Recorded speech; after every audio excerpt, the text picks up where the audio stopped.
జగన్ మళ్ళీ పాదయాత్ర. Ground reality ఏంటి? Cinema అయినా రాజకీయమైనా ఒకటే ఫార్ములా. ఒకటి, మనం సొంతంగా అయినా ఒక ట్రెండ్ సెట్ చేయాలి, లేదా ప్రస్తుతం నడుస్తున్న ట్రెండ్ను ఫాలో కావాలి. 2019 ఎన్నికలతో ట్రెండ్ సెట్టర్గా నిలిచిన వైసీపీ అధినేత వైఎస్ జగన్ ఇప్పుడు ట్రెండ్ ఫాలో కావాలని నిర్ణయించుకున్నట్లు తెలిసిందే. 2024 ఎన్నికల్లో ఘోర పరాజయం, పలువురు సీనియర్ నేతలు పార్టీ మారటం, మరికొందరు రాజకీయ సన్యాసం తీసుకోవటం, కార్పొరేటర్లు, కౌన్సిలర్లు వంటి ద్వితీయ శ్రేణి నాయకులు కూడా వైసీపీ కండువా మార్చేయటం. ఈ పరిణామాలతో డీలాపడిన వైఎస్ఆర్ కాంగ్రెస్ పార్టీ శ్రేణుల్లో ఉత్సాహం నింపేలా వైఎస్ జగన్ కార్యక్రమాలకు పిలుపునిస్తున్నారు.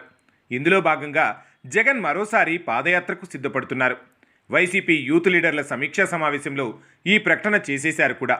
డేటు టైము చెప్పలేదు, కానీ పాదయాత్ర ఖచ్చితంగా ఉంటుందని స్పష్టంగా చెప్పేశారు. ఆయన పార్టీ యువజన విభాగ నాయకులతో మాట్లాడారు.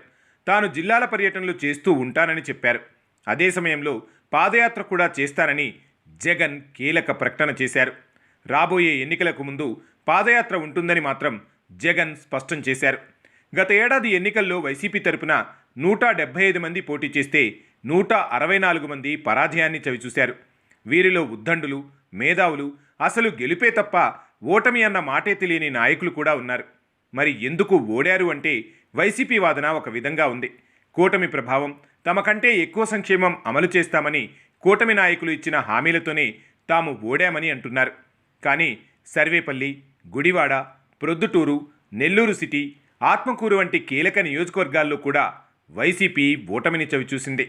ఇవే కాదు, 75 బలమైన నియోజకవర్గాల్లో పార్టీ ఓడింది.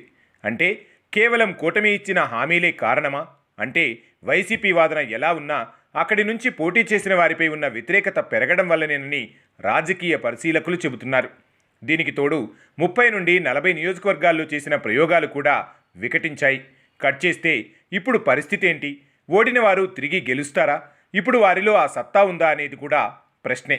ఎందుకంటే ప్రత్యామ్నాయ నాయకులను ఇంకా జగన్ వెతకడం లేదు. పైగా ఎవరూ కనిపించడం కూడా లేదు. కొన్ని నియోజకవర్గాల్లో ప్రత్యామ్నాయ నాయకులు ఉన్నా చాలా వరకు నియోజకవర్గాల్లో తిరిగి పాత కాపులకే టికెట్ ఇవ్వాలి. అయితే వీరిపై ప్రజల్లో వ్యతిరేకత ఎంత అనేది వైసీపీ అంచనా వేయడం లేదు. అంతా కూటమి వల్లే, కూటమి ప్రభావం వల్లే ఓడామని అంచనా వేసుకొని అక్కడే ఆగిపోతుంది. కానీ వాస్తవానికి వ్యక్తిగత వ్యతిరేకత కూడా ఉంటుంది. దీనివల్ల కూడా వైసీపీ నాయకులు పరాజయం పాలయ్యారు. దీనిని అంచనా వేసి తప్పులు జరిగిన చోట సరిదిద్దే ప్రయత్నాలు ఇంకా చేయడం లేదు జగన్. ప్రజల్లోకి నాయకులను పంపిస్తున్నా తెలుగుదేశం పార్టీ పాలనను మాత్రమే టార్గెట్ చేస్తున్నారు. కానీ ప్రజల నుంచి మీ హయాంలో ఏం జరిగిందన్న ప్రశ్నలకు వైసీపీ నేతల వద్ద సమాధానమే లేదు. దీనికి కారణం చాలామంది నాయకులు వ్యక్తిగతంగా కూడా ఫేడ్ అవుట్ అయ్యారు. సో వీరిని సంస్కరించకుండా అలానే రంగంలోకి దిగితే గత ఎన్నికల్లో ఓడిన వీరు ఏ మేరకు వికసిస్తారన్నది ప్రశ్నార్థకమేనని రాజకీయ పరిశీలకులు చెబుతున్నారు.